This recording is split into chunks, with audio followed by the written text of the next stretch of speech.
Our brothers, the Taliban, we won't comment on them from a political point of view, because that's not the nature of our talk today. But let us comment on them for an accomplishment that they and only they were able to do in the modern world.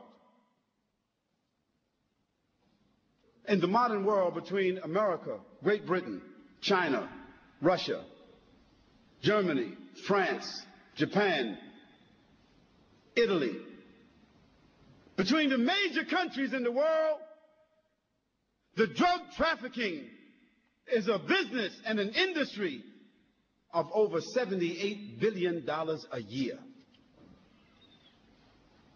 $78 billion a year. Can you imagine what kind of industry it is? And can you imagine the tragedy, the disparagement, the disease that drugs have brought in the modern world as a result of this industry? Yet, all of these sophisticated countries have found no solution for the drug problem. In fact, they have chosen to benefit, profit, and regulate the drug traffic because they are unable to stop it. Yet, consider this. The Taliban in Afghanistan became an official government after the defeat of the Russians. And at that time, Afghanistan was the major theater, corridor in the world for drugs. 61% of all of the heroin of the world was produced between Afghanistan and China. And the Russian gangsters, criminals, were the ones that controlled this industry. Part of the war of Afghanistan had to do with drugs. Not oil, not gas, but drugs. When the government of Russia was defeated and pushed out of Afghanistan, Afghanistan became immersed in civil war. We know that, isn't it? Civil war. That civil war had two sides. The atheists, the socialists, the communists among the Afghanis, and the Muslims who wanted to follow the Quran and the Sunnah. The North, the Northern Alliance, who themselves were related to the Russian gangsters, who were mostly Muslims who had adopted socialism, atheism, who themselves were criminals. They wanted to continue the enterprise of drugs after the Russians moved out. They wanted to continue the industry of prostitution, gambling, all of this here. And the Muslims said, no, we won't continue that. We want to establish Islam. And they began to have wars between them. One of the groups that were insisting upon the Quran and the Sunnah were called the students. In the Arabic language, the students is Talib or Taliban.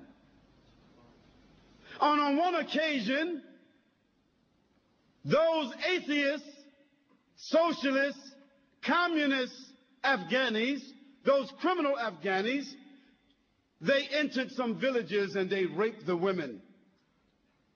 And some of those women escaped. And they ran to seek protection with those students. And those students, they sought to get a fatwa from their shuyukh. What should we do about these Muslims who did this act? Those scholars said they should be punished. They are criminals, and the hukum is to find them and kill them as criminals. Those students then took their weapons and gathered themselves together as a group and called themselves the Taliban, and they began to seek the honor of those women who were raped. And they went from village to village, town to town, until in a 2-year period of time, they conquered all of Afghanistan. 2 years. They conquered all of Afghanistan except only 19%. 80% of Afghanistan they conquered in 2 years. Who were they? They did not have sophistication.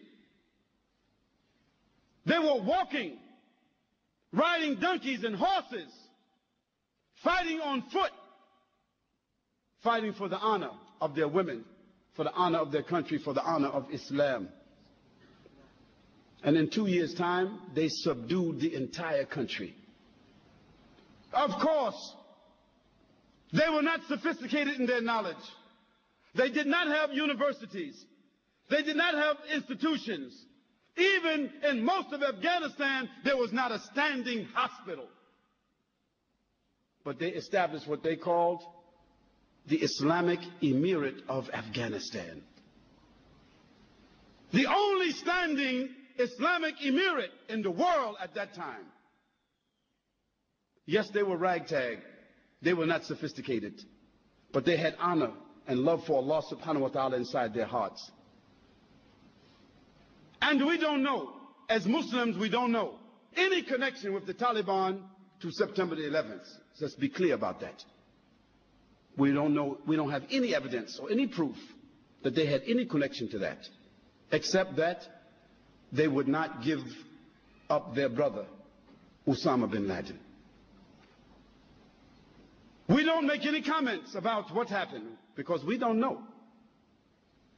But we don't indict people without evidence.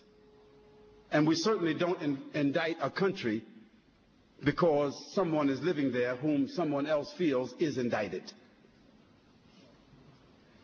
But let me get back to the issue. Afghanistan came under the rule of the Taliban, and they were faced with a challenge.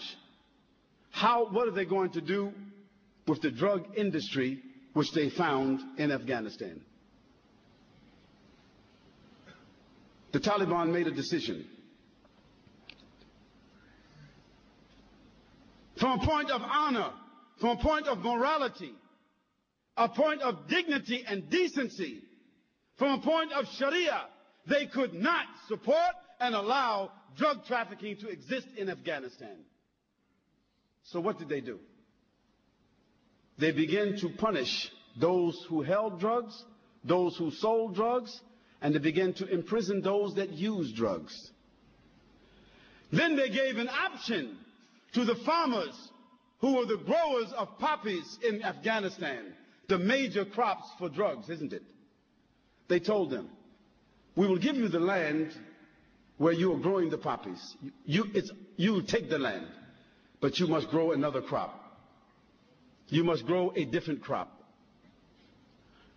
But if you don't grow another crop, then we will bury you on that land. That's the only option they gave them. In a year and a half after the fatwa came about this issue, a year and a half, the drug trafficking and the growing of drugs and the manufacturing of drugs in Afghanistan was 3%. How did an unsophisticated group of students, without government, without sophisticated institutions, how did they do this? How did they eliminate an industry which represented 61% of the source of drugs in the entire world? How did they do that? They did it from their iman. They did it because they were affected by the Quran. They did it because they were affected by the behavior of Muhammad sallallahu alaihi wasallam. And this is why I say, as an example, that Islam and only Islam has the properties by which to affect the human being's consciousness, to design and regulate his morals, and even to regulate governments, so that even governments themselves are forced to adhere to rules of decency and dignity.